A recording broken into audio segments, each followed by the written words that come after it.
I do want to tell you about the story of two coding teams. First one in the early 90s was delivering a piece of software, a brilliant spreadsheet program called Quattro Pro.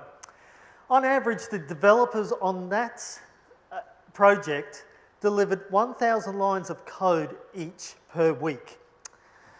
Shoot forward 20 years later, Windows XP, on average there, the developers delivered 1,000 lines of code on average per year.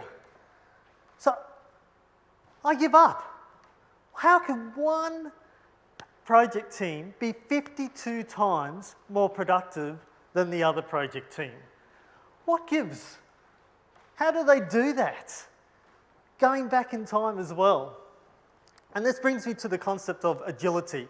What is agility? Now, it's a great buzzword. Everyone wants to be agile. After all, no one wants to be just a stick in the mud, inflexible, boring. And that really brings me to what the definition of agile is. And what I'd like to say that it is a way of being flexible and just keeping ahead of the things that are changing. And what we did in government, I am from state government, is that we faced a number of issues of getting out projects quickly. We had changing business requirements, we had changing customers, changing clients, we had changing environments as well. And how could we make this work? It really got to me. And basically, we were never able to deliver anything on time. And it was just a sad fact.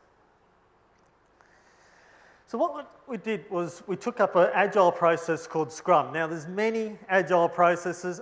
I'm not going to tell you too much about Scrum. I'd like you to go home and look it up. But Scrum itself allowed us to become agile. Now, I realise when we talk about agile and government, they are not two words that are normally in the same sentence. It could be said to be an oxymoron.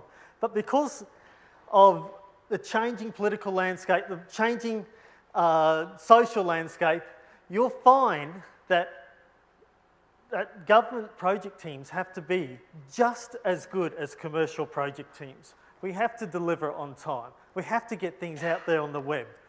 We just can't stay still. We want to embrace change. And I say to my clients now, in the past, we didn't want you to change your requirements. Now, we want you to, we will embrace change. Change, we love you. And the typical agile projects that we work on an early release into production. The project team is able to respond to changing requirements. We find that morale gets very high on project teams. A quick overview of projects that we've worked on over the past 5 years. We've had 30 plus projects delivered within agreed timeframes. The biggest one was a $3 million project that we did with Scrum.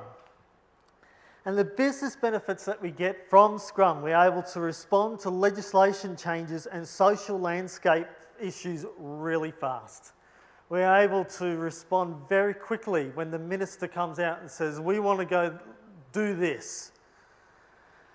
The team benefits of Scrum, we survey all of our Scrum participants. We have an increase in morale, we have an increase in productivity and staff retention. In one department I was in, no one left for 2.5 years in our IT area.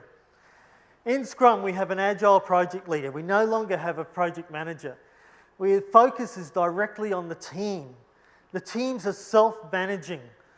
That is, they decide what they're going to deliver in a certain period of time for the client. The project manager role is really different in a Scrum project. We keep our productive teams together, moving from one project to another project. And what does this mean to our clients? Well, it means they're going to get stuff faster than ever before. When I go out to the clients now, I say, hey, we're IT, remember us? And they go, yeah, you guys suck. I go, no. Because the enemy of innovation is we've never done it this way before. So we look at different ways of doing things. It didn't work before. Now we're using Agile and Scrum and it's working now.